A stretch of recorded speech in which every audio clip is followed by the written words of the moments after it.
importante llegar a tener esa, cómo se abarca ese manejo nutricional. Entonces, como ya les decía Olguita, pues mi nombre es Luis Miguel Becerra, yo soy orgullosamente nutricionista de profesión. Soy actualmente profesor de la sección de gastroenterología y nutrición pediátrica de la Universidad del Valle y soy profesor de nutrición pediátrica y de genética en la Universidad Javeriana de Cali.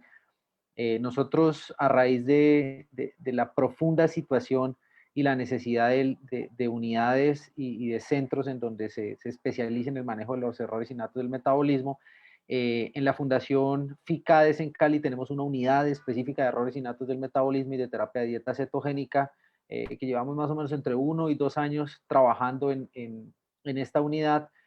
con el fin de tener un manejo multidisciplinario. La Fundación FICADES es una fundación realmente muy bonita en su historia, nace digamos que de los esfuerzos de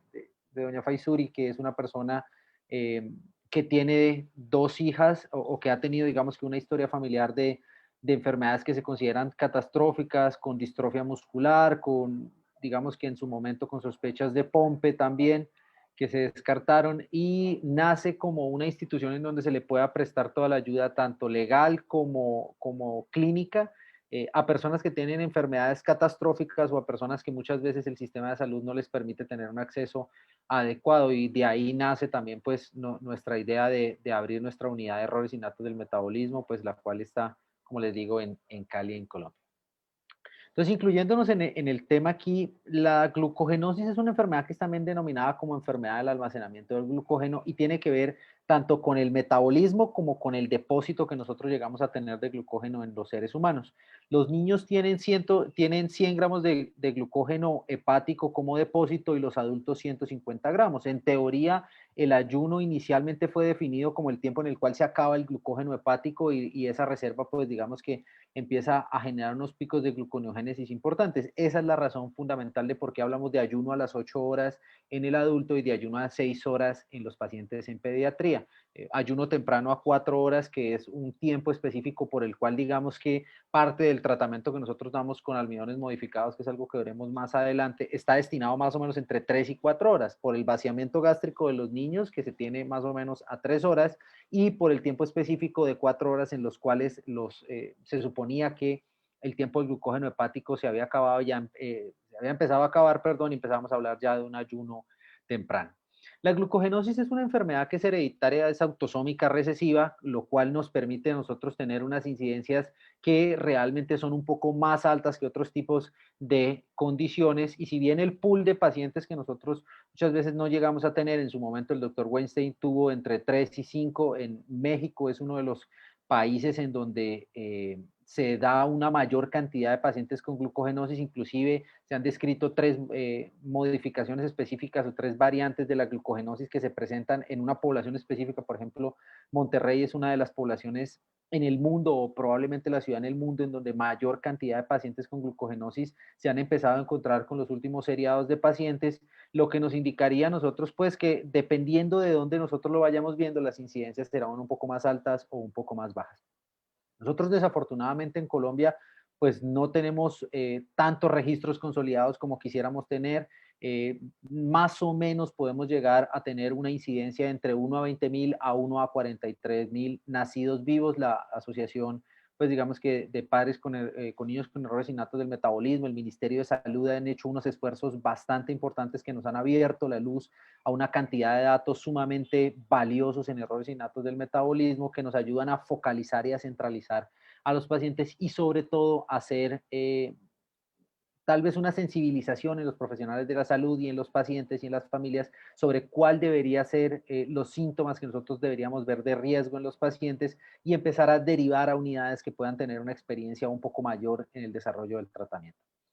La característica de la glucogenosis es que hay unos defectos enzimáticos que se caracterizan de la afectación específica del glucógeno. Entonces pueden haber 2 tipos de afectaciones: alteración en la producción endógena o alteración en el metabolismo propio de ese glucógeno, que es lo que nos abre el abanico de qué tipo de glucogenosis son las que veremos en esta presentación. Y hay algunos tipos de afectaciones per se directas sobre ciertos órganos que llamamos órganos blanco, en donde podemos ver que hay algunas afectaciones de tipo renal, otras afectaciones de tipo hepáticas y otras afectaciones de tipo muscular. Determinados cambios en la glucogenosis nos permiten a nosotros tener digamos que solventar algunos cambios, sobre todo desde la parte bioquímica. Yo siempre he creído que todo buen nutricionista debe ser un buen fisiólogo y un buen bioquímico, porque con la fisiología y la bioquímica, pues prácticamente se pueden sacar cualquier tipo de enfermedad. Entonces nosotros tenemos lo que llamamos el asa de ramificación y el asa de desramificación del glucógeno. El asa de ramificación del glucógeno es cuando nosotros partimos de la glucosa pues obviamente a las proteínas GLUT2, que son las que introducen la glucosa para el metabolismo y ser llevado obviamente a la glucosa 6-fosfato, esa glucosa 6-fosfato por un proceso de hidrólisis, de metabolismo, perdón, ser llevado a glucosa 1-fosfato, de glucosa 1-fosfato a UDP glucosa, que será metabolizada por el glucógeno sintasa para ser derivada en una amilopectina. Esa amilopectina, producto de una enzima ramificante, será la que producirá en últimas el glucógeno per se como lo tenemos. Eso es partiendo de la glucosa al depósito de glucógeno. Cuando nosotros tenemos un depósito de glucógeno ya instaurado como tal y necesitamos es ajustar la glucosa, lo que ocurre es el asa desramificante y vemos una enzima desramificante que lo que hace es una fosforilación de glucógeno a glucosa 1-fosfato. De esa glucosa 1-fosfato tenemos un proceso, digamos que de fosforilación a glucosa 6-fosfato. De esa glucosa 6-fosfato pasaremos a la glucosa como tal y que será transportada por el GLUT2 para ser metabolizada y ser transportada obviamente pues al metabolismo. De eso nosotros tenemos pues unas variaciones que llamamos las variaciones de la ruta de la pentosa fosfato y algunas variaciones de la glucosa 6-fosfato con una hidroxilación y con una fosforilación en glucosa 6-fosfato que nos activará el ciclo del piruvato, el pirulato, lactato y el lactato pues obviamente tenemos una vía reversa a nivel muscular. Entonces, esa es más o menos como una desagregación y una síntesis que nosotros tenemos en el glucógeno, que es algo, pues digamos que muy somero para esta reacción de glucógeno y de glucosa. Pueden haber descritas casi 6 o 7 libros única y exclusivamente para las descripciones específicas en bioquímica y en fisiología del metabolismo de los carbohidratos. Entonces, es como hablar de reacciones de Maillard. Las reacciones de Maillard pues son 3 o 4 descritas que han sido, digamos que grandemente manejadas y hay libros completos de las reacciones de Maillard. Hay libros completos sobre la desagregación, la síntesis y la desagregación del glucógeno.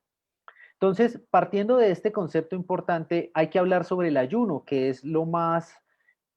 digamos que el riesgo mayor que nosotros llegamos a tener en pacientes con glucogenosis. Desafortunadamente, algunos diagramas simplistas que uno a veces ve en la literatura le muestran a uno como que la glucogenólisis acaba y es como si fuera un escalón en el cual yo acabo la glucogenólisis y arranco la gluconeogénesis, como si fuera un escalón en el cual yo voy cursando y de ahí en adelante voy creando el ayuno. Realmente, más o menos al 50% de la glucogenólisis es que arranca la gluconeogénesis. Este es un diagrama que nos ayuda a entender de una manera muy importante cuáles serán las complicaciones que nosotros vemos en la gluconeogénesis. Y nosotros, después de la última ingesta, tenemos una fase posabsortiva que va hasta las 6 horas. Posterior a esa fase posabsortiva, ya arrancamos el proceso de glucogenólisis que irá entre las 6 y las 30 horas. Ese es en un paciente normal. Vamos a ver ahorita las variaciones y lo que ocurre en el paciente con glucogenosis. Más o menos sobre las 16 horas posteriores a la última ingesta, nosotros vamos al 50% de la glucogenólisis y arrancamos con el inicio de la gluconeogénesis. La gluconeogénesis se hace fundamentalmente a base de dos procesos importantes que son el proceso de degradación de los ácidos grasos y el proceso de degradación de las proteínas. Es decir, nosotros iniciamos realmente la glucogenólisis a base de los dos sustratos, es decir, no es que se acabe uno, no es que yo inicie con el tratamiento y con la degradación de los lípidos y cuando ya se acaben los lípidos arranque con las proteínas, sino que se llama un barrido dual. Se llaman barrido duales porque los dos procesos arrancan en una razón más o menos paralela para que me la puedan entender. Y en esa degradación paralela existen dos procesos importantísimos. El primero, la activación de tres ciclos a nivel muscular, que es el ciclo de la glucosa piruvato lactato, y en esa glucosa piruvato lactato, pues obviamente empezamos a tener una degradación eh, que se ajusta, digamos que entendiendo que el único producto que puede ser metabolizado, el lactato es el único producto que puede ser metabolizado única y exclusivamente por el hígado, es decir, no podemos degradar lactato a nivel muscular ni en ningún otro tipo de órganos. Entonces iniciamos con el ciclo de glucosa piruvato lactato. Ese lactato pues obviamente se condensa en el músculo, luego es sacado al torrente y después es llevado por vía portal al hígado. En el hígado pues obviamente se hace la regresión de lactato piruvato a glucosa y se vuelve a sacar en teoría al torrente para el metabolismo del paciente. Lo segundo que realizamos a nivel muscular es el ciclo de Cori, y lo tercero que realizamos a nivel muscular es sacar el aminoácido gluconeogénico como la glutamina. La glutamina y la alanina son los dos principales aminoácidos gluconeogénicos. Entonces empezamos a ver una proteólisis muscular, una salida realmente importante de proteínas de nivel muscular para el torrente, para que sean llevados obviamente a la gluconeogénesis, y empezamos a ver un aumento de las HDL en el paciente, que es una de las razones fundamentales de por qué en las etapas iniciales del ayuno el HDL sube mucho. Esta HDL sale del hígado, migra hacia el adipocito, lo abre, recordando que el adipocito no se rompe, o sea, no se degrada, es decir, que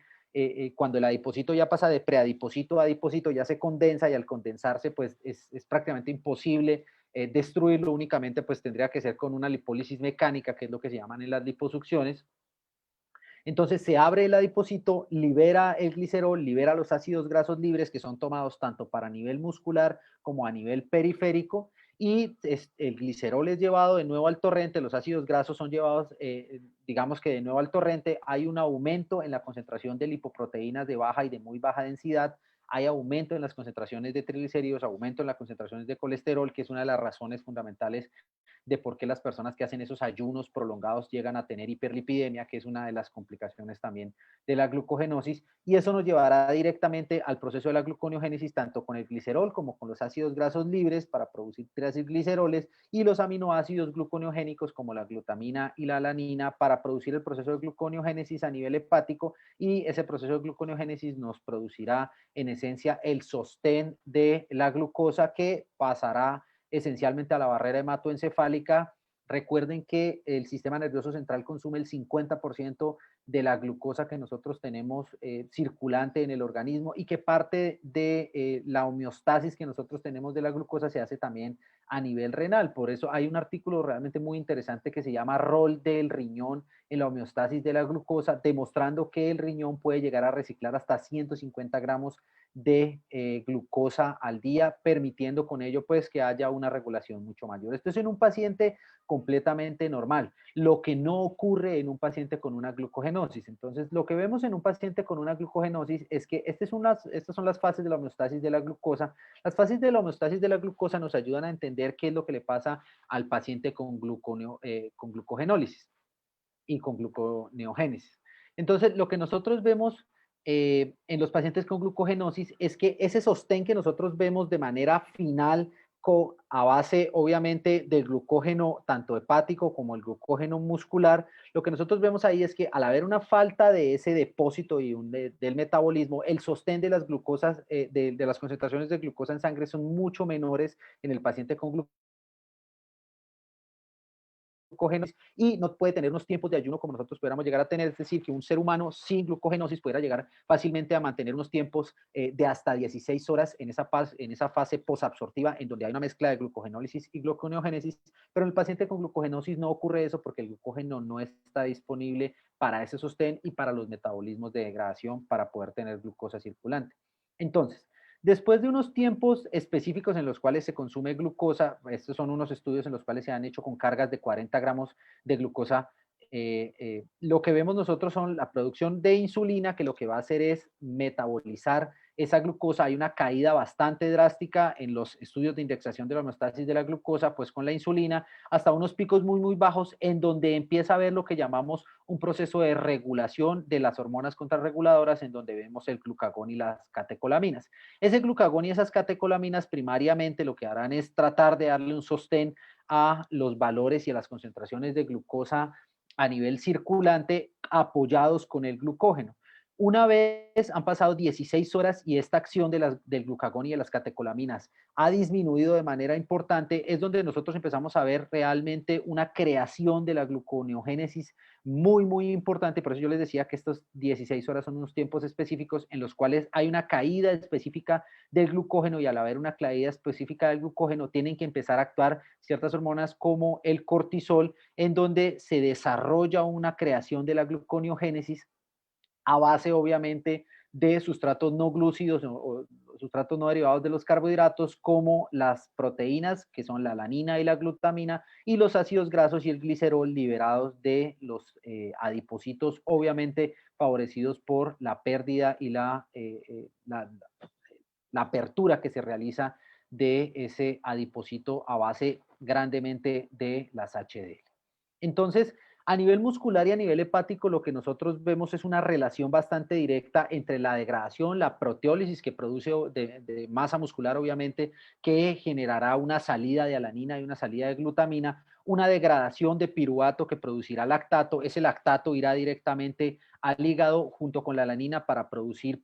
pues para indexar el piruvato. Ese piruvato pasará por una gluconeogénesis a ser producido como oxalacetato, y de oxalacetato ser sacado del hígado como glucosa. Entonces lo que nosotros vemos es una relación bastante importante entre el músculo, el tejido adiposo y el hígado para el mantenimiento de los valores de glucosa en sangre de todos los seres humanos. Eso en los pacientes con glucogenosis tiene una afectación bastante importante, y dependiendo del tipo de afectación que nosotros veamos, si es enzimática, si es de creación, de acción o de metabolismo del glucógeno, veremos diferentes acciones, que es lo que nos lleva a las clasificaciones y al metabolismo que veremos más adelante. Entonces, los exámenes ideales que nosotros deberíamos solicitar para los pacientes con glucogenosis se dividen en paraclínicos de ayuno y paraclínicos de prueba o de sobrecarga, que es lo que llamamos los test dinámicos de la glucogenosis. En el ayuno nosotros deberíamos solicitar glucemias, ácido láctico, pruebas de función hepática, TGO, TGP, bilirrubinas totales, bilirrubinas directas e indirectas. Enzimas musculares es sumamente importante la utilización de la CPK, pero sobre todo en la glucogenosis tipo 3, en donde los requerimientos de proteínas son sumamente altos. Recuerden que la creatinina y fosfonilquinasa es un indicativo de esa proteólisis muscular. Algunos estudios también han descrito el índice creatinina-talla, que es una relación que existe entre la creatinuria en 24 horas de un paciente, digamos que medida en función de la creatinuria que debería tener de manera ideal un paciente que tenga la misma talla, y vemos ahí pues digamos que el metabolismo caracterizado de la degradación de la creatina en creatinina.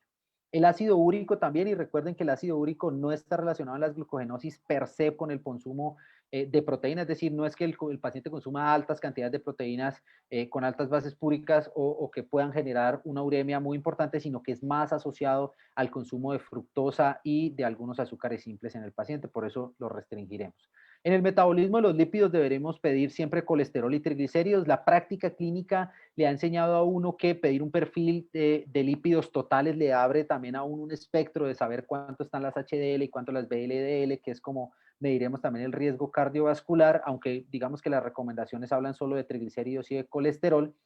Unos hemogramas con estudio de coagulación y de plaquetas, teniendo en cuenta también pues la situación hematológica del paciente, y los cuerpos cetónicos tanto en sangre como en orina, teniendo en cuenta que cierto tiempo, digamos, del cual ha pasado la cetosis en los pacientes. Eso ocurre, por ejemplo, cuando hablamos de terapia de dieta cetogénica, las cetonas en orina dejan de tener una fiabilidad y una marcabilidad en el tratamiento, es decir, de cuántas cetonas produce en orina, y tendríamos que pasar directamente a la presencia de cetonas en sangre. Ya cuando el paciente, vamos a hablar de los test dinámicos, es decir, de cómo responde ese paciente a las cargas en la glucogenosis, vemos una curva que llamamos curva de sobrecarga oral a la glucosa, que la utilizamos con un rango de 2 gramos por kilogramo. Algunos estudios hablan de utilizar los rangos de 50 gramos para pediatría, 75 gramos para adultos, como los test dinámicos, pero tal vez es un poco más específico utilizarlas en las dosis de 2 gramos por kilogramo. En la medida en la que haya la posibilidad de tener un laboratorio que nos permita tener un pool de exámenes mucho mayor, podríamos pedir las curvas de glucagón o las curvas de galactosa, pero desafortunadamente siguen siendo muy costosas y en la práctica clínica diaria no se presentan digamos que con una facilidad muy, muy grande, inclusive cuando tenemos, digamos que algunas unidades que están especializadas en errores, sigue siendo bastante costoso montar el procedimiento, o eso es lo que los bacteriólogos nos han comentado. Continuando con la parte de la glucogenosis y sobre todo en esa parte de los diagnósticos, hay tres tipos o cuatro tipos de maneras de revisar realmente cuál es la confirmación, y esto es muy importante. Algunos bioquímicos hablan de que pues obviamente se tiene que, y a veces se riña entre el bioquímico y el biólogo molecular, en donde se habla de que para el diagnóstico certero debería específicamente hablarse sobre la alteración que se tiene de la enzima, y en algunos otros estudios, digamos que se habla de la falta de relación que existe en solo mirar si hay un cambio en las proteínas, es decir, solamente ver algunos exomas o ver algunos test o panes genéticos que le cambien a uno las proteínas o que hayan relación de eso, no le da uno un diagnóstico tan certero, sino que se debería evaluar también la parte de la alteración en la enzima, o que se deberían utilizar algunas técnicas más invasivas como la biopsia hepática. Entonces, en el diagnóstico, aunque no nos vamos a meter mucho en esta parte, en técnicas de imágenes, pues tenemos la ecografía hepatobiliar, aunque esa ecografía hepatobiliar también sirve como seguimiento para saber si el paciente presenta o no presenta los adenomas hepáticos. La tomografía axial computarizada y la resonancia magnética tienen cada vez más acceso en este tipo de pacientes con glucogenosis. Cuando estamos hablando de estudios solamente de biopsia, veríamos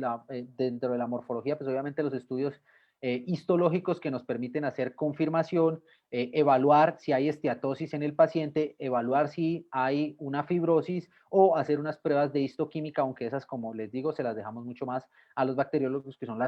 los profesionales que realmente tienen entrenamiento y saben sobre ese tema. Uno tal vez puede leer y comprender algo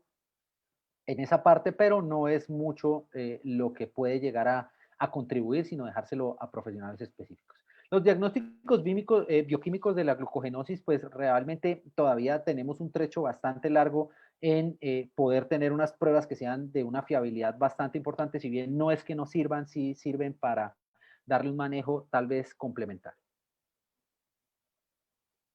Y por último, los estudios genéticos, que diferentes, inclusive el doctor Weinstein en una de sus conferencias hablaban sobre la complementación y los estudios y los manejos multimodales en la glucogenosis, hablando de que el genetista pues podría contribuir, pero que tenían que tenerse un seriado diferente de condiciones para poder hablar del diagnóstico. Unos, para mí, uno de los estudios más sencillos de leer y que le aporta a uno conocimiento realmente importante es este estudio del 2006 de la doctora Verónica Cornejo, en donde empieza a hacer una clasificación de las glucogenosis dependiendo de qué nombre se le da, de qué localización genética o de alteración del panel genético tiene, y cuál es la afectación de los órganos, siendo así la glucogenosis tipo 1A, que es la afectación de la glucosa 6-fosfatasa, que es la enfermedad de Bone-Jeker, eh, que tiene una afectación tanto hepática como renal, la 1B, que es asociada a la translocasa glucosa 6-fosfato, que tiene una afectación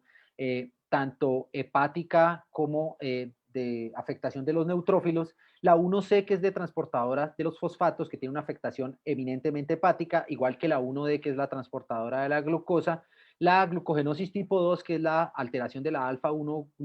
la alfa-1,4 glucosidasa, que tiene una afectación miocárdica bastante importante y del sistema nervioso central. Hay algunas relaciones también y algunos estudios que han hablado sobre afectaciones hepáticas y renales, pero descritas están pues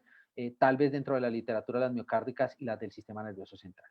Las glucogenosis tipo 3 son las glucogenosis asociadas a la alteración del amino 1, del amino 1,6 glucosidasa. Esencialmente tendrán afectaciones de tipo muscular, afectaciones de tipo hepática y afectaciones de tipo cardíaca, pero pues eminentemente muscular y hepática. La glucogenosis tipo 4, que es la afectación de la alfa 1, 4, 1,6 transglucosidasa, que tendrá afectación eminentemente hepática. La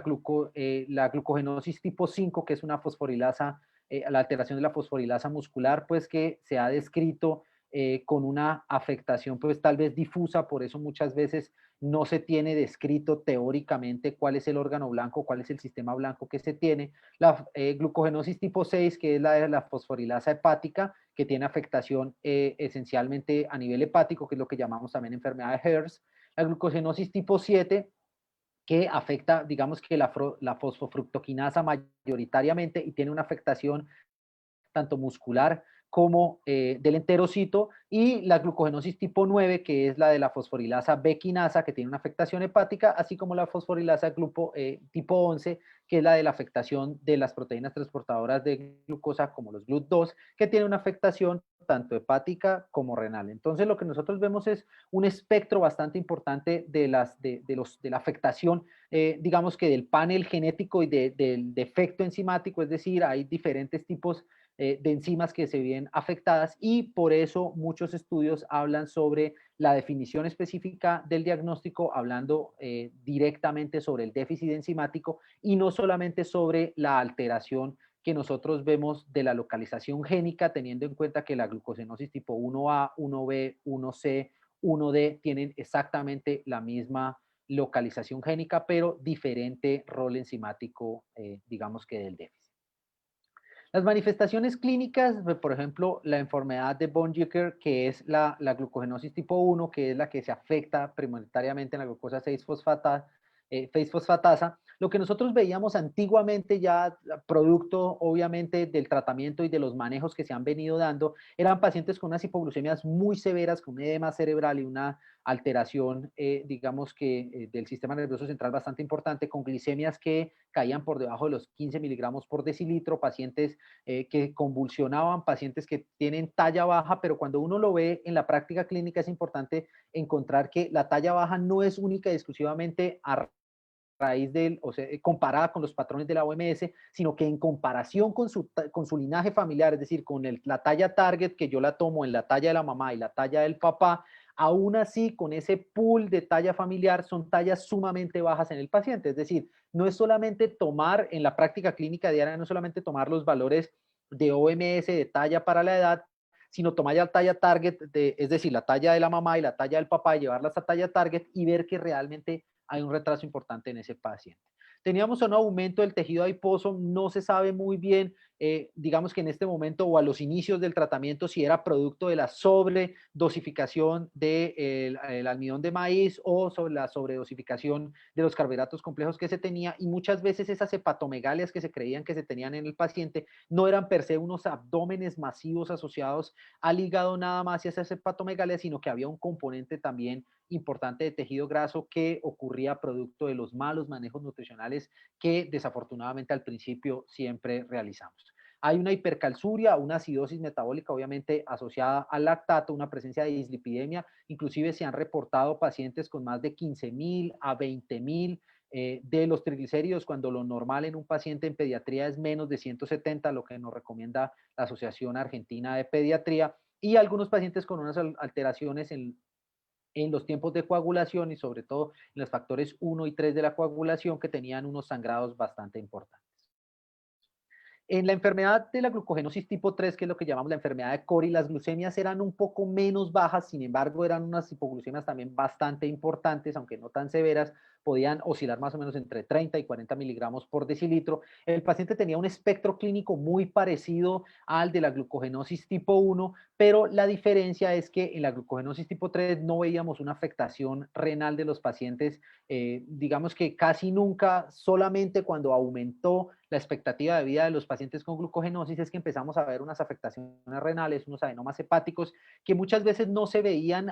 o no se tenían en consideración con otros tipos de glucogenosis, pero no porque no se presentaran, sino porque no se tenía una expectativa de vida tan alta en los pacientes y no se tenía el tiempo suficiente como para que el paciente probablemente desarrollara este tipo de complicación. En la glucogenosis tipo 4 o la enfermedad de Addison, lo que nosotros evidenciamos en la práctica clínica son pacientes que nacen en teoría normales, desarrollan hacen una aparición bastante rápida de un abdomen globoso caracterizado de una hepatomegalia o una esplenomegalia. Recuerden que si el vientre es globoso hacia el lado derecho, hablamos de vientre hepático, y si el vientre es globoso hacia el lado izquierdo, hablamos del vientre esplénico. Se caracterizan de pacientes con una succión muy, muy débil, una atrofia muscular, pacientes hipotónicos, pacientes que a los 3 meses no hacen sostén cefálico, que cuando uno los levanta de los brazos el paciente se descuelga completamente con una hipotonía bastante marcada, progresan rápidamente a la cirrosis, Desafortunadamente, digamos que las hipoglucemias no son tan severas, digamos que eso en la práctica clínica dificulta mucho el diagnóstico de la glucogenosis porque se van sobre otros tipos de diagnósticos teniendo en cuenta de que las hipoglucemias realmente no caen a 15, a 30 como se ven en la tipo 1 y en la tipo 3, pero desafortunadamente producto de esas incongruencias muchas veces que nosotros tenemos en el diagnóstico inicial de esos pacientes y no pensar en un error innato en el metabolismo, la expectativa de vida de los pacientes era muy baja y el último estudio que yo pude revisar que hablaba sobre expectativa de vida en glucogenosis tipo 4 hablaba de unos tiempos promedios de 4 años. Seguramente pues el esfuerzo que ha hecho la Asociación de Padres con Errores Innatos del Metabolismo, la Sociedad Colombiana de Pediatría y la Asociación Colombiana, digamos, de Nutrición Clínica, han impulsado que se piense mucho más en esos errores innatos del metabolismo y que muchos de los pacientes encuentren un rápido diagnóstico, pues digamos que gracias a eso. En la glucogenosis tipo 6 o la enfermedad de HERS vemos una afectación eminentemente hepática. Este es un paciente con una flanca hepatomegalia, con una citis que ya viene casi en una citis de pico de pato. Es una de las formas menos graves de la glucogenosis. Sin embargo, encontramos unas hepatomegalias bastante marcadas con unos cuerpos cetónicos normales, es lo que llamamos una hepatomegalia ausente o sin cetosis. Las hipoglucemias realmente casi no se presentan en este tipo de pacientes, pero sí tenemos una alteración bastante importante en etapas finales de la enfermedad con aumento del lactato que puede llegar inclusive entre los 7 y los 10 milimoles por litro, un aumento del ácido úrico, como les digo, en fases finales, en etapas tempranas, más bien son tirantes junto con las aminotransferasas a ser valores relativamente normales. Por último, en las glucogenosis tipo 9, que son las alteraciones de la fosforilasa B quinasa, que tienen una afectación tanto hepática como muscular, son en teoría las glucogenosis menos nocivas para el paciente, desaparecen a lo largo de la vida los principales síntomas del paciente, son síntomas muy leves, se presenta así una hepatomegalia, una atrofia muscular y un retraso en talla en los pacientes en los cuales haya una afectación mayor de la enzima y no haya una compensación de la fosforilasa B quinasa. Las glucosas y los perfiles de lípido de los pacientes son normales y casi no se presentan esplenomegalias, que es una de las características que nos ayuda a dar un diagnóstico tal vez presuntivo desde la clínica, tendiente a poder ver los diagnósticos tanto por genética como por bacteriología y biología molecular. Entonces, en resumen, ¿qué es lo que nosotros vemos en el espectro clínico de los pacientes en una glucogenosis tipo 1, tipo 3, tipo 4 o la mezcla entre, digamos que presentaciones muy parecidas de la 6 y la 9? Es que en la glucogenosis tipo 1 tenemos unas glicemias en sangre muy bajas, oscilando entre los 15 y los 10 miligramos por decilitro, que es lo mismo más o menos que unos valores por debajo de 2.5 milimoles por litro. Vemos que en la glucogenosis tipo 3 también se presentan hipoglucemias, pero no tan severas, y la característica de las 4, las 6 y las 9 es que no se presentan hipoglucemias. En el lactato nosotros vemos una hiperlactidemia bastante importante en los pacientes con por encima de 5 milimoles por litro. Recuerden que deberíamos mantenerla por debajo de 2 milimoles o en 2 milimoles por litro en los pacientes. Tenemos el aumento que triplica o cuadruplica muchas veces el valor de ácido láctico en la glucogenosis tipo 1. En la glucogenosis tipo 3, a pesar de que el lactato también sube mucho, los valores no son tan altos como en la glucogenosis tipo 1 y sobre todo en la 1A, y en las glucogenosis tipo 4, en la 6 y la 9 no se presenta aumento drástico de la presencia de lactato. Hay hiperlipidemias características en la 1 y en la 3, ausentes en la 4 digamos que en la 6 y la 9 puede llegar a presentarse, pero no es muy frecuente. Valores de hipercolesterolemia, recuerden que el 90% del colesterol es de síntesis endógena, igual que el 90% de los triglicéridos es de síntesis exógena. Por eso muchas veces hablamos de hipertrigliceridemias más de manejo nutricional e hipercolesterolemias más de manejo farmacológico. Ese es uno de los dogmas que tenemos casi siempre en nutrición. Entonces vemos unas hipercolesterolemias marcadas en la glucogenosis tipo 1, tipo 3 y tipo 4. Vemos una hipertrigliceridemia caracterizada de la glucogenosis tipo 1, muchas veces caracterizada más por un tratamiento dietario que no tenga un nutricionista que tenga entrenamiento o un profesional de la salud que no tenga entrenamiento, en donde en los valores iniciales se creía o en las etapas iniciales se creía que como le faltaba glucosa al paciente, lo que había que hacer era darle una gran cantidad de carbohidratos, darle mucha fruta, darle leche al paciente, y se ha evidenciado que este tipo de manejos aumentaba las hipertrigliceridemias, aumentaba los valores de ácido úrico, las hiperuricemias a costa de consumos excesivos de fructosa en el paciente se van de manera muy drástica, y con eso habían unas complicaciones bastante importantes en este tipo de pacientes. La cetosis realmente no se presenta en una manera tan importante en los pacientes con glucogenosis tipo 1, se presenta mayoritariamente en los pacientes con glucogenosis tipo 3, las cetonurias caracterizadas de la glucogenosis tipo 3, las alteraciones hepáticas caracterizadas de todas las glucogenosis y digamos que de la 1, la 3, la 4, la 6 y la 8, que es de las que estamos hablando, y vemos que uno de los predictores más importantes para el diagnóstico de la glucogenosis tipo 3 es esa alteración muscular, y esas podemos llegar a tener valores de necesidades proteicas muy altos, como lo veremos más adelante en la presentación, y por eso la CPK es uno de los indicios más importantes de este tipo de glucogenosis. De afectaciones, pues vemos que la afectación muscular, la renal y la cardíaca dependen de la glucogenosis que nosotros veamos. Vemos más afectación de tipo renal en la glucogenosis tipo 1, más afectación de tipo muscular y cardíaca en la glucogenosis tipo 3, afectaciones muy escasas presentándose mayoritariamente en la glucogenosis tipo 4 a nivel cardíaca, y en los pacientes con glucogenosis tipo 6 y glucogenosis tipo 9, una afectación muy difusa a nivel muscular, sin afectación renal y sin afectación cardíaca. De las primeras descripciones que nosotros tenemos de un manejo estructurado nutricionalmente hablando de la glucogenosis son estos estudios de Carlos Castillo, digamos que de las primeras veces que se condensa toda la información y se empieza a abarcar y a decir efectivamente el manejo nutricional puede llegar a ser importante en la glucogenosis y se debe realizar de esta y de esta manera. Eso nos ayuda a entender sobre los pasos que se dieron posteriores y poder encontrar la razón de por qué sobre el año 76 ya se empezaba a hablar sobre lo que le llamamos los OGF o la alimentación continua con sonda gástrica durante la noche, que para este estudio, este es uno de los estudios de Harry Gleaner, que empezaba a hablar sobre las descripciones de unos casos, 3 pacientes hospitalizados en donde empiezan a utilizar infusión de glucosa durante la noche, y con eso lo que evidenciamos es que comparado con los pacientes que tomaban clorofibrato y los pacientes control, los valores de glicemia en sangre de los pacientes que tenían una alimentación durante la noche continua con dextrosa eran mejores que los pacientes que no tenían ese tipo de manejo o que utilizaban clorofibratos, pero posterior digamos, diferentes investigaciones, sobre todo lo que el doctor Weinstein nos ha dado en los últimos años con su unidad, pues han demostrado que las infusiones con esas bombas de dextrosa, pues realmente no son las mejores opciones, cada vez están menos utilizadas en la práctica clínica diaria, producto de que diferentes pues, estudios demostraron que, y la práctica clínica demuestra que cuando se obstruye la sonda, cuando hay fugas, cuando se acaba inclusive la dextrosa disponible para el paciente en las noches, las hipoglucemias eran mucho más severas, el paciente se descompensa con una mayor rapidez y la tasa de mortalidad es mucho más,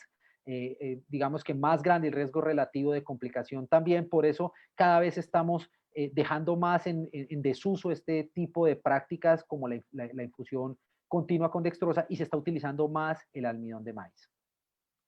Una de las maneras por las cuales nosotros empezamos a evaluar si efectivamente debería darse o no debería darse el OGF es comparándolo con los protocolos tanto de las guías americanas, la chilena, la panameña, la europea y la española, en donde hablan de tasas de infusión de glucosa, y nosotros vemos unas tasas de infusión de glucosa bastante altas, entre 8 y 10 miligramos kilogramo minuto, que muchas veces, que lo que nos da la guía americana, que muchas veces son difíciles de manejar en los pacientes y que no siempre se tiene la disponibilidad tanto de bombas de infusión como de dextrosa, muchas veces inclusive producto de dificultades en el aseguramiento en salud en Colombia. No tenemos homogenizadas las dextrosas que se le pueden administrar al paciente, si es de 5, de 10, de 25, de 50. Entonces, el cambio en la concentración de las dextrosas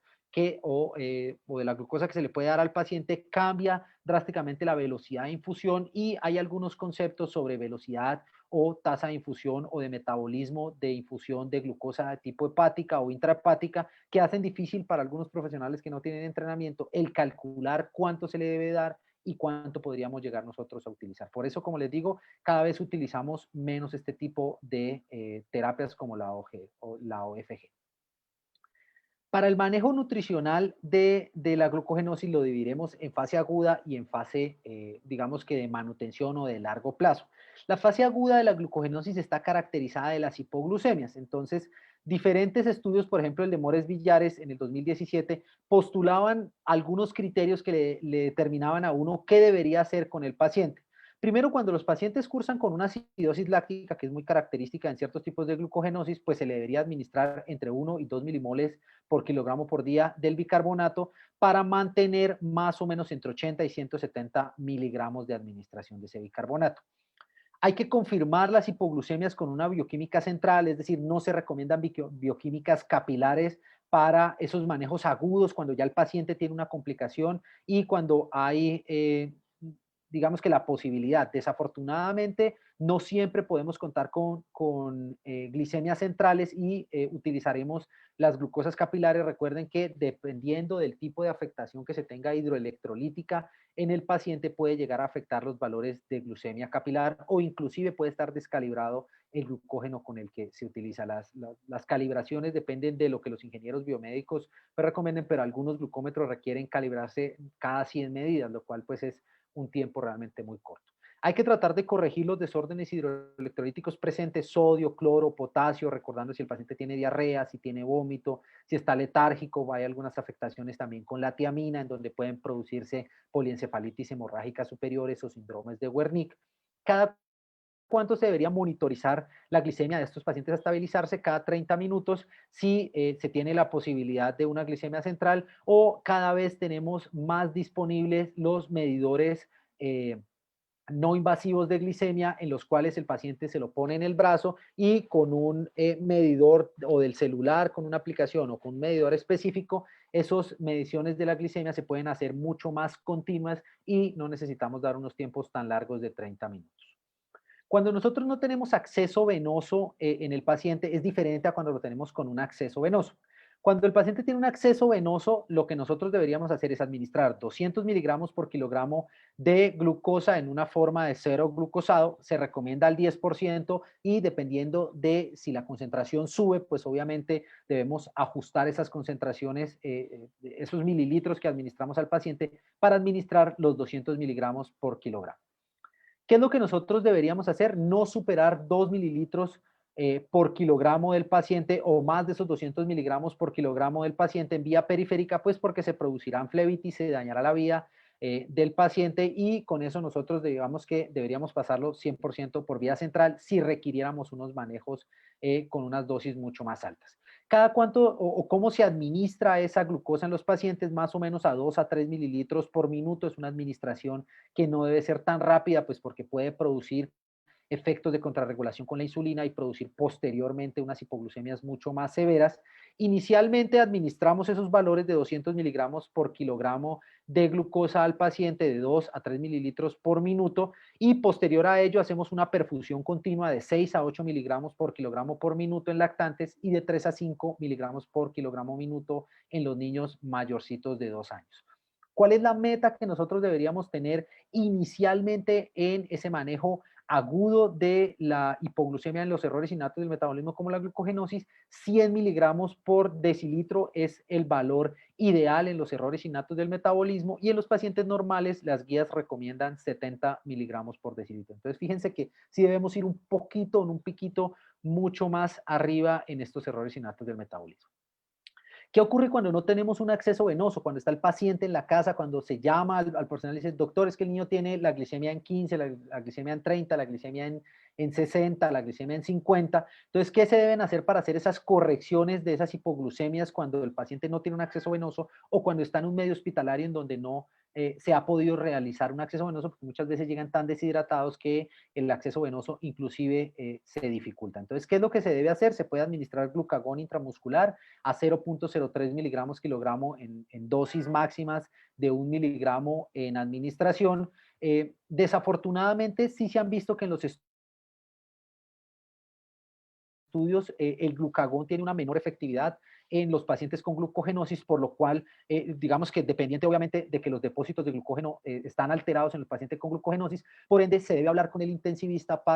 o con el pediatra que se tenga ahí para evaluar dosis tal vez un poco más altas en estos pacientes, tendiente a regular de manera mucho más rápida eso. Cuando las hipoglucemias son muy leves, es decir, cuando no caen por debajo de 50 y que los pacientes en teoría pueden llegar a controlarla, se recomienda según las guías, sobre todo las últimas guías de pediatría integral del 2019, que para esas hipoglucemias administrar entre 30 y 40 gramos de azúcares simples en una bebida caliente y con eso evaluar si hay unas tendencias repetitivas a la hipoglucemia, volver a dar una carga o derivar a un servicio hospitalario en donde se pueda dar un manejo endovenoso de este tipo de pacientes. ¿Cuánto es lo que se recomienda en un paciente normal sin glucogenosis? 15 gramos en bebida caliente. En los pacientes con glucogenosis recomendamos entre 30 y 40 gramos, pero como les digo, se tiene que monitorizar si la hipoglucemia es persistente, entrar ya a un manejo hospitalario. Esta para mí es la diapositiva más importante de toda la presentación y lo que nosotros vemos aquí en esta diapositiva es el condensado que se tiene de las medidas dietarias del manejo nutricional en los pacientes. No se tiene regulado, ajustado cuánto del porcentaje del valor calórico total se tiene para los pacientes. Es decir, no se puede manejar ese 50, 70 que se tiene en algunos pacientes, sino que, por ejemplo, en las glucogenosis tipo 1 se tiene que reajustar en los pacientes. Hay algunas aproximaciones que sí son digamos que importantes de los valores del porcentaje del valor calórico total que se puede llegar a tener, pero siempre hay una recomendación en la glucogenosis tipo 1, sus variaciones, reajustar dependiendo de lo que el paciente requiere, pero por ejemplo el doctor Weinstein recomienda no superar más del 70% del valor calórico total en carbohidratos. En la práctica clínica se debe evaluar la cantidad de almidón que se le dé al paciente, es decir, muchas veces el almidón corresponde al 80% de la administración de carbohidratos que se le da al paciente, entonces se nos deja entre 20 y 40 gramos para administrar al paciente diferente al almidón, lo que dificulta mucho la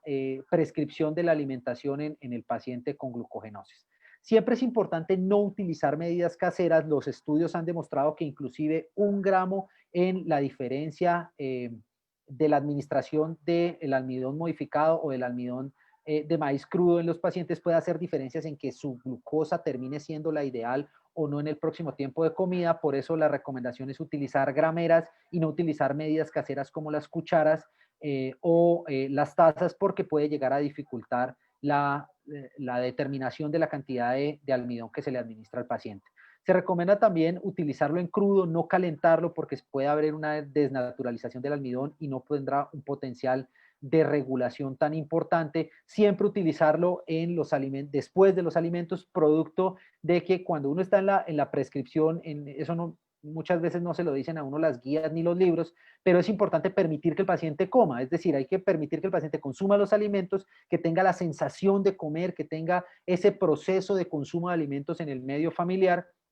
y que posterior a ese consumo de alimentos que haya sido ajustado, sí, 30 minutos después administramos el almidón. Siempre preferiblemente utilizar almidón modificado, aunque si no hay la opción utilizar almidón crudo, pero teniendo en cuenta que el almidón modificado tiene unos tiempos de degradación y de sostén de las glicemias mucho mayores. ¿Cuál será la dosis que nosotros daremos inicialmente en los pacientes con glucogenosis? Iniciar de a 1 gramo y evaluar en el paciente. Es decir, arrancamos con 1 gramo con el paciente y evaluamos si hay diarrea, si hay distensión abdominal o si en cambio hay estreñimiento, si las glicemias realmente si se toleran. Si nosotros vemos unos manejos con 1, 2, 3, 5 gramos de ese almidón modificado o ese almidón crudo y vemos que las glicemias no hay cambio o que el ácido láctico sigue subiendo, pues no encontramos una indicación realmente de darla en ese manejo de esa manera y podemos utilizar otros tipos de medidas terapéuticas. Por esto la idea es subir de 1 gramo en 1 gramo. ¿Cuál será la dosis que se recomiendan en diferentes? Yo revisé diferentes protocolos, inclusive las guías del Dr. Weinstein y los estudios del Dr. Weinstein, y se evalúan más o menos 1.5 a 2.5 gramos kilogramo día en niños en unos tiempos más o menos entre 3 y 4 horas, teniendo en cuenta que el vaciamiento gástrico de los niños es de 3 horas. Y en los adultos podemos ampliar un poquitico más el rango de horarios con una dosis un poco más pequeña, entre 1 y 1.5 gramos por kilogramo por día en los adultos, en unos tiempos entre 3 y 5 horas. La proteína es sumamente importante y muchas veces no nos enfocamos en eso, en el tratamiento de la glucogenosis. Se recomienda que en las glucogenosis tipo 1 se reajusten las dosis para que sean un poco más altas, pero en general podríamos manejar promedios entre 1.7 y 1.1 gramos por kilogramo por día, a no ser que estemos hablando de la glucogenosis tipo 3, en donde hay una degradación muscular sumamente alta, que es una de las razones de por qué utilizamos el CPK, y diferentes recomendaciones. Por ejemplo, uno escucha al doctor Weinstein en sus ponencias hablar de valores de entre 2 y 4 gramos por kilogramo por día en la glucogenosis tipo 3, que cuando uno lo mira en perspectiva, pues es sumamente alto, pero la verdad son dosis que sí se requieren en los pacientes. A veces los pacientes requieren entre 50 y hasta 80 gramos de proteína al día, dependiendo del rango de edad, que son realmente porciones bastante altas. En referencia a las grasas, ¿qué se debería utilizar? Unos promedios entre 20 y 25% del valor calórico total, dando un predominio grandemente de ácidos grasos poliinsaturados, sobre todo ácidos grasos omega 3. Un paciente en pediatría debería consumir de 80 a 100 miligramos de DHA por día, un adulto de 100 a 150 miligramos y una gestante de 200 a 300 miligramos de DHA por día. Entonces, recordar que el aceite de oliva no es una de las mejores recomendaciones para la protección cardiovascular de estos pacientes porque es alto en omega 6 y en omega 9, que es precursor de leucotrenos y de prostaglandinas proinflamatorias, y que es preferible dar aceites de canola, aceites de lino, o hay algunas variaciones ahora como los aceites, hay unos aceites de unas marcas ahora en Colombia, por ejemplo, el Vitail Oil, que tiene 5 gramos de DHA por cada 10 mililitros de producto. ¿Qué azúcares se permiten prescribir? Y esta me parece una tabla interesante. Yo la tomé del grupo de glucogenosis del Hospital Infantil de México. Ellos hacen unas descripciones bastante importantes y le demuestran a uno que no debería uno decir tanto como alimentos, sino como más bien como azúcares permitidos o no permitidos. Inclusive el doctor Weinstein habla de que se debería permitir hasta máximo 2.5 gramos por día de los no permitidos o de los no metabolizables, para darle una suavidad en el manejo nutricional al paciente. ¿Qué es lo que no se le debe permitir al paciente? Que es importante que la comunidad en general, los profesionales de la salud, sobre todo hay algunos profesionales en medicina que tal vez son un poco laxos, pero eso después nos dificulta el tratamiento. Le dicen, bueno, no se preocupe, dele tal fruta y luego después el ácido láctico del paciente está por las nubes. Entonces es importante tener una articulación entre el profesional en medicina y el profesional en nutrición para que manejemos siempre el mismo lenguaje en beneficio de los pacientes. Entonces, ¿qué no se debe permitir en los pacientes con glucogenosis? El consumo de fructosa, el consumo de lactosa, de sacarosa, de sorbitol, de jarabe de maíz alto en fructosa, porque recuerden que tenemos jarabe de maíz alto en glucosa y alto en fructosa. La miel no se debe permitir en el paciente, la miel de maple, obviamente, el azúcar de mesa, la panela, en México se conoce como el piloncillo, y el azúcar invertido, que cada vez se utiliza más en productos como salsas y galletas. Preferiblemente nosotros deberíamos utilizar en los pacientes glucosa como tal o dextrosa, utilizar dextrinas, jarabe de maíz que sea 100% de glucosa, es decir, que no se le haya hecho una actividad enzimática para convertirla en fructosa. Unos estudios bien interesantes hablan sobre la remolacha azucarera en porciones, digamos que fraccionadas en el régimen de alimentación de la glucogenosis. Algunos edulcorantes se pueden utilizar en los pacientes, como el aspartame, el acesulfame K, la stevia, la sucralosa y el manitol y el xilitol, que son alcoholes derivados, pues digamos que son alcoholes que cuando entran en sangre tienen un comportamiento bien específico en referencia a la glicemia en sangre. El tratamiento ideal para el manejo de la glucogenosis es el almidón modificado o el almidón crudo. Eh, digamos que ya por el 2007 habían algunos estudios que empezaban a demostrar cómo el almidón podía llegar, y es que digamos que el doctor Cohen hace una de las descripciones en las cuales empieza a incluir el almidón y la maicena per se en la alimentación del paciente con glucogenosis, y da una de las aperturas más importantes, y de ahí en adelante nos abre a casi todos los profesionales de la salud la opción de utilizar esta maicena, este almidón modificado, y es que el almidón esa maicena, perdón, y ese almidón de maíz lo que hace es degradarse o utilizarse más o menos en la misma vía en la cual se necesita. ¿Qué quiere decir? Es una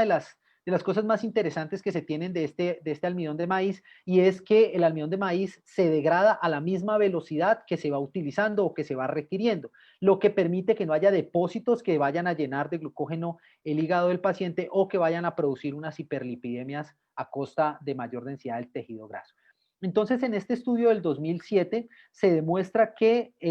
la degradación de la glucosa y la oxidación y la velocidad de la oxidación de la glucosa en los pacientes es menor cuando se consume el almidón modificado y el almidón, digamos que per se, a cuando se tienen otros tipos de productos. Es decir, cuando yo tengo la condición de utilizar de un almidón modificado, es mucho mejor porque la velocidad de oxidación de la glucosa es mucho más controlada y se pueden tener por eso unos espacios mucho más largos entre tiempo de comida y tiempo de comida. Que digamos que muchas personas piensan que no es tan importante pues tener tiempos tan largos, pero el solo permitir que el paciente pueda tener un sueño normal y que pueda consumir un almidón modificado en la noche y las glicemias en la mañana no sean glicemias de 15 o de 10, sino que sean glicemias tendientes a la normalidad, hará que el paciente no tenga que despertarse 2 veces en la noche, sino que pueda tener unos periodos de sueño más normales con un ciclo circadiano de las hormonas mucho más normales y un ciclo de regulación de las hormonas contrarreguladoras que sea más beneficioso para el paciente.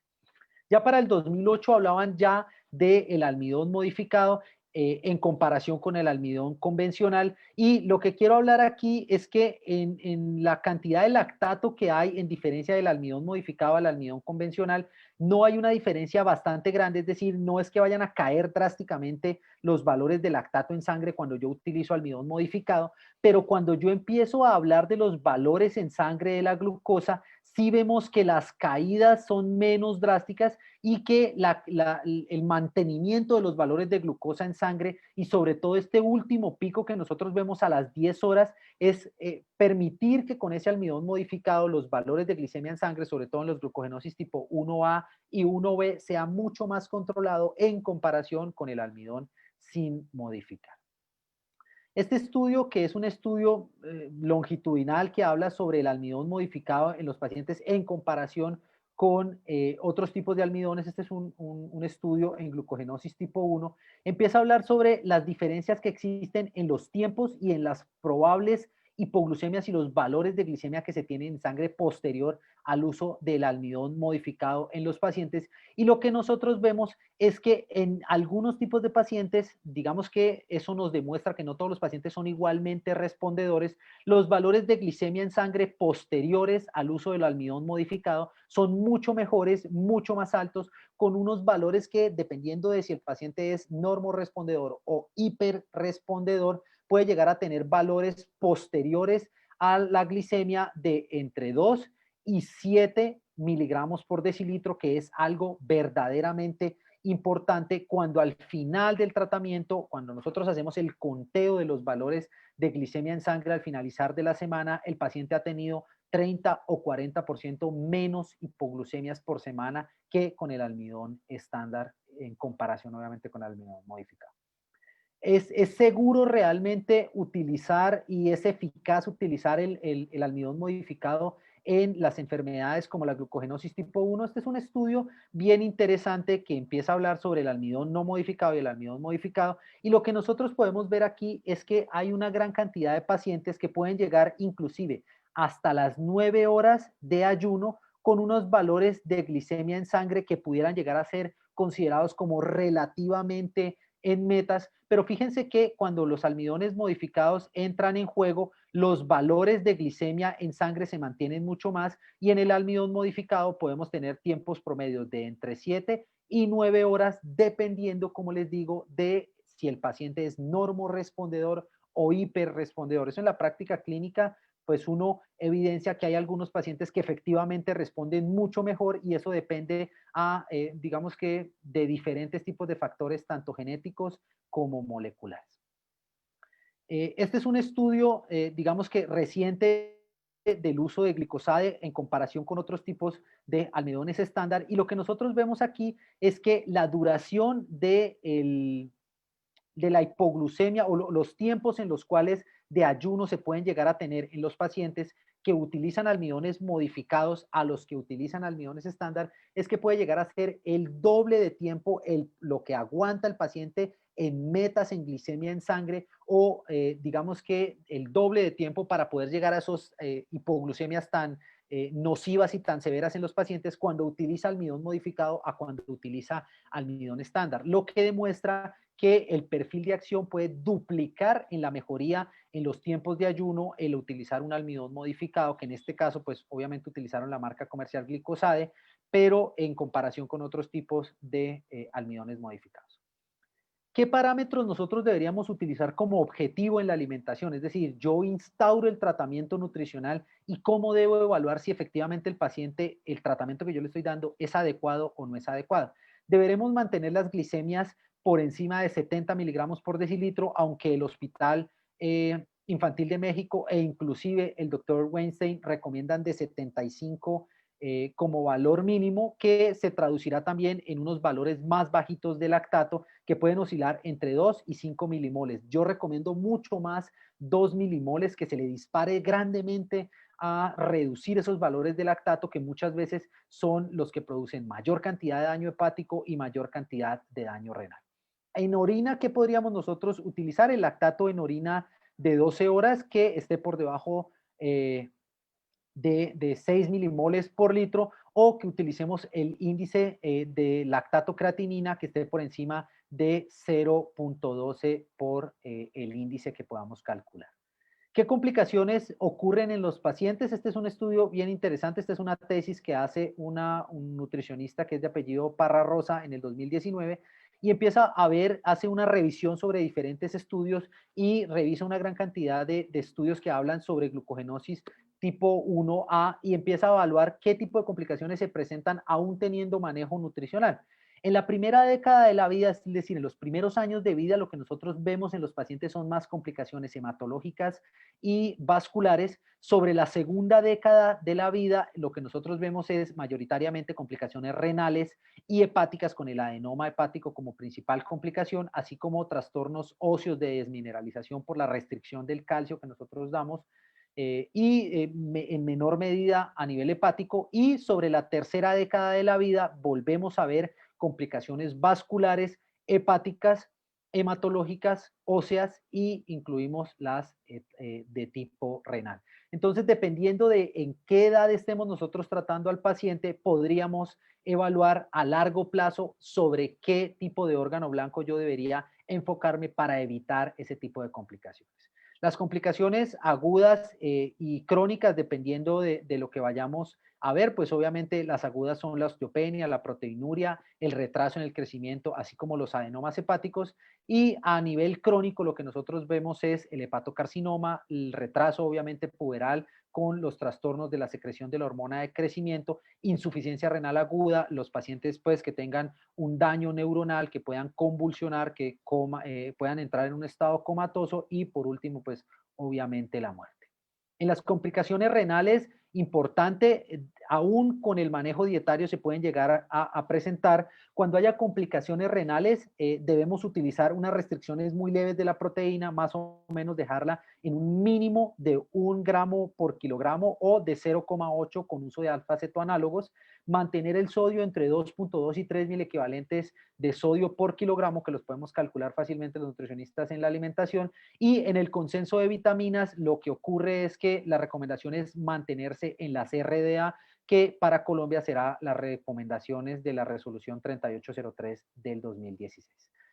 Si se presenta una complicación de osteoporosis, recomendar actividad física. Recuerden que se han presentado y se han descrito inclusive pacientes con glucogenosis que hacen maratones y que están compensados, es decir, que con un buen manejo nutricional se puede realizar actividad física sin ningún tipo de problema. Exponer al paciente entre las 8 y las 10 de la mañana o entre las 3 y las 5 de la tarde a los rayos ultravioleta del sol. Siempre administrar de 0,5 a 1 gramo de carbonato de calcio por día, y siempre que administremos calcio, administrar calcitriol, que es vitamina D3, entre 500 y 800 unidades internacionales por día. Ya para ir finalizando, sí es importante hablar sobre la falta de individualización en el tratamiento. Esto para mí es difícil el muchas veces ver unas recomendaciones que son como muy generalizadas y que al ser muy generalizadas no responden a las necesidades propias del paciente, las complicaciones se dan de una manera más importante y no es que estemos demeritando algunos esfuerzos como el del Hospital Clínico Universitario, sino que lo que estamos propendiendo es por la individualización de los pacientes. Si bien puede que esto sea, digamos, algo bueno para tener un macro de cómo debería darse el manejo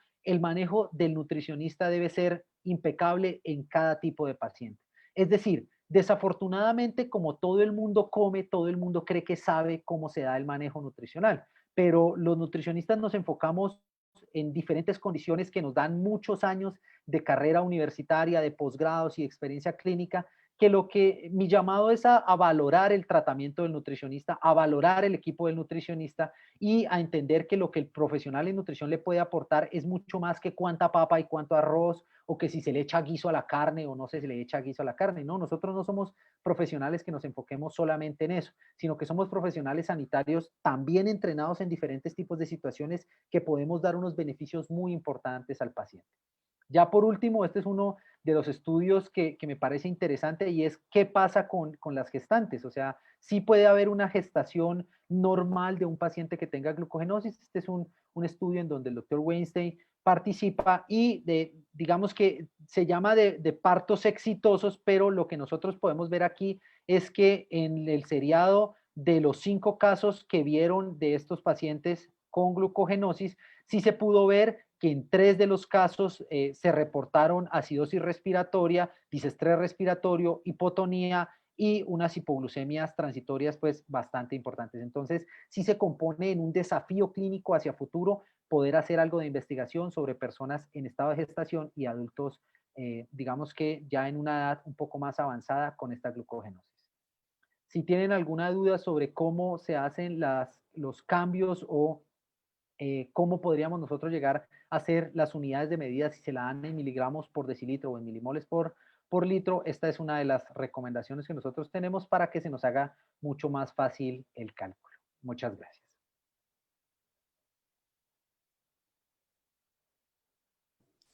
Muchas gracias, don Miguel. Muy interesante tu charla, muy importante también el llamado al manejo individualizado de estas enfermedades por parte de nutrición. Creo que es fundamental. Eh, y pues tocas temas y puntos bien importantes.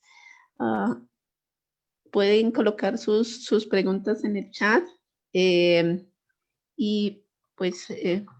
acá están colocando un comentario, pero mientras terminan de escribirlo allí, yo quería preguntar, aprovechando que tengo, que tengo el micrófono, me llamó mucho la atención, yo no soy nutricionista, soy bacteriólogo, me llamó mucho la atención que en la primera parte mencionabas dentro del diagnóstico las pruebas de carga, ¿no? Y estas pruebas pues siempre son muy discutidas y son como muy preguntada. Yo quería saber si tienen alguna experiencia con pruebas, sobre todo con pruebas de glucagón.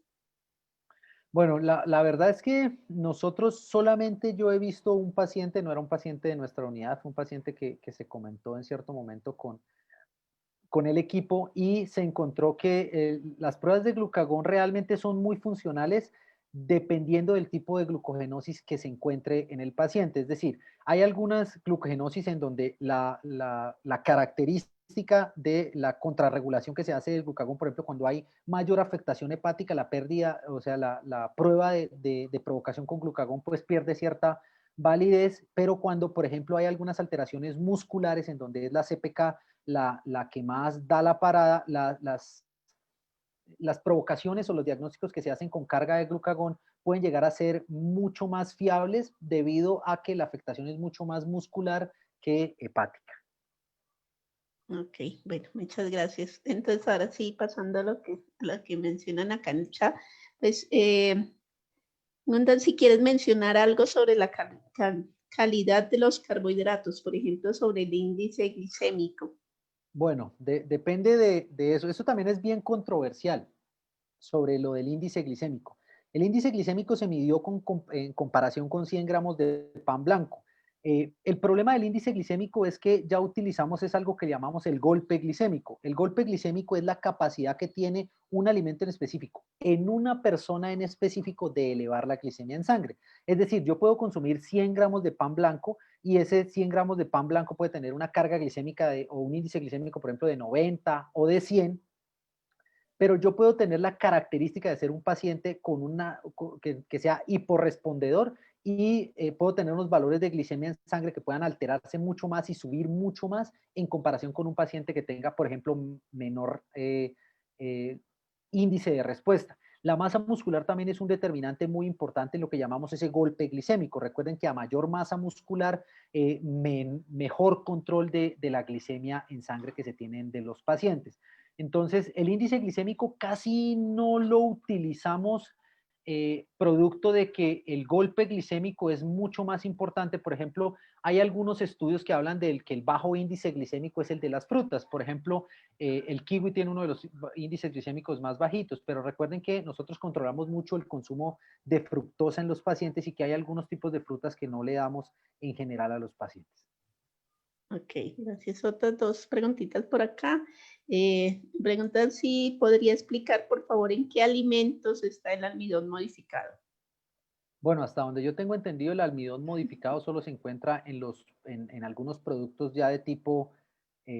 comercial, es decir, el almidón que nosotros encontramos en la maicena, el almidón que nosotros encontramos en los alimentos, no es un almidón modificado o que resista las temperaturas de manera larga, sino que el almidón modificado es un proceso, hasta donde yo tengo entendido, que hacen los ingenieros químicos y los ingenieros de alimentos, en donde modifican los tiempos y hacen que ese almidón, por unos tipos de procesos que se hacen de ciencia y tecnología de alimentos, tengan unos valores mucho más largos y unos procesos de degradación mucho más controlados. Pero almidón modificado específicamente en alimentos como tal, o sea, papa, plátano, arroz, ese tipo de cosas, no se encuentra. Se encuentra es ya per se en algunos productos específicos. Y otra pregunta, pues muy importante también que hacen acá por Facebook, pues como hemos visto en otros webinars de otro tipo de enfermedades, en esta también quieren hacer como el paralelo de si el almidón debe emplearse de por vida en los Bueno, pacientes. también depende del tipo de glucogenosis. Hay algunas glucogenosis, por ejemplo, la glucogenosis tipo 6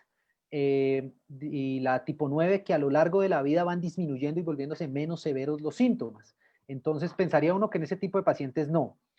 Como las expectativas de vida de los pacientes con glucogenosis han ido avanzando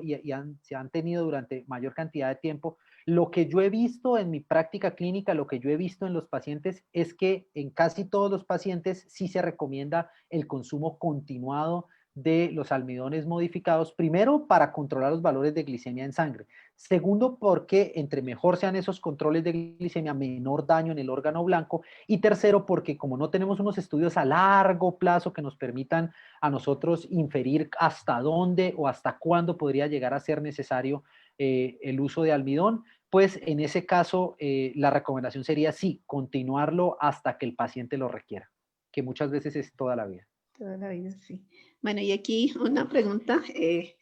también interesante. Dice, ¿cómo hacer para que los médicos receten, coloca entre paréntesis, es decir, remitan la visita al nutricionista o al médico nutricionista?